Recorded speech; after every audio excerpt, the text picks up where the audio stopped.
Gottlieb Daimler was born on the 17th of March, 1834, in Schorndorf. From 1857 to 1859, the journeyman metalsmith attended the Polytechnic University in Stuttgart. Daimler became familiar with the four-stroke principle of the Otto motor during his time with the Das Motorenfabrik Deutz, where he was employed as head of engineering until mid-1882.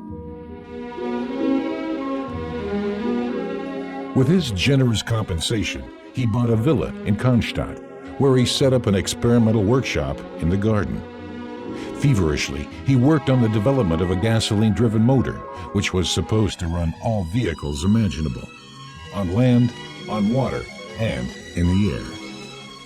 The first experimental motor emerged in collaboration with Wilhelm Maybach, who Daimler had already met many years ago in Reutlingen.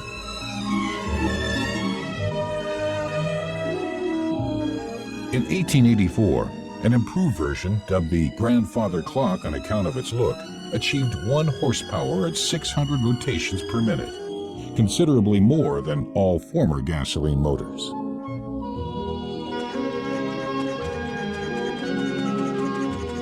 After his first experiments with a two-wheeler, Daimler ordered a carriage from Hamburg in 1886. Under Maybach's instruction, a 1.5 horsepower engine modeled after the grandfather clock was installed. Using belts to relay its drive power, it became the world's first four-wheeled automobile and was completed secretly overnight.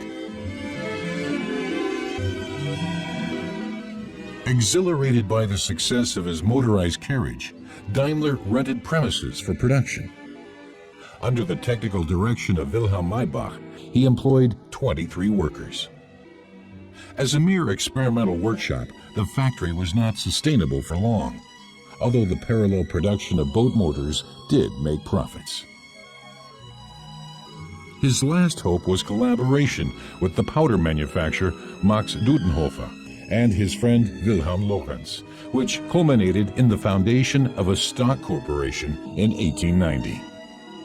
The Daimler Motorengesellschaft offered Maybach a contract for the position of technical director, but he refused. The conditions did not meet his expectations.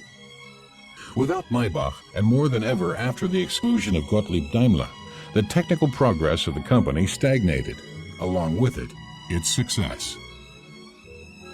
Meanwhile, Maybach's Phoenix motor was causing a stir abroad. A group of English industrialists wanted to purchase the licensing rights. All previous efforts to get Maybach back to Stuttgart were failing on his condition that Gottlieb Daimler returned to the company as well. The management finally had to give in, and so both founding fathers were aboard once again.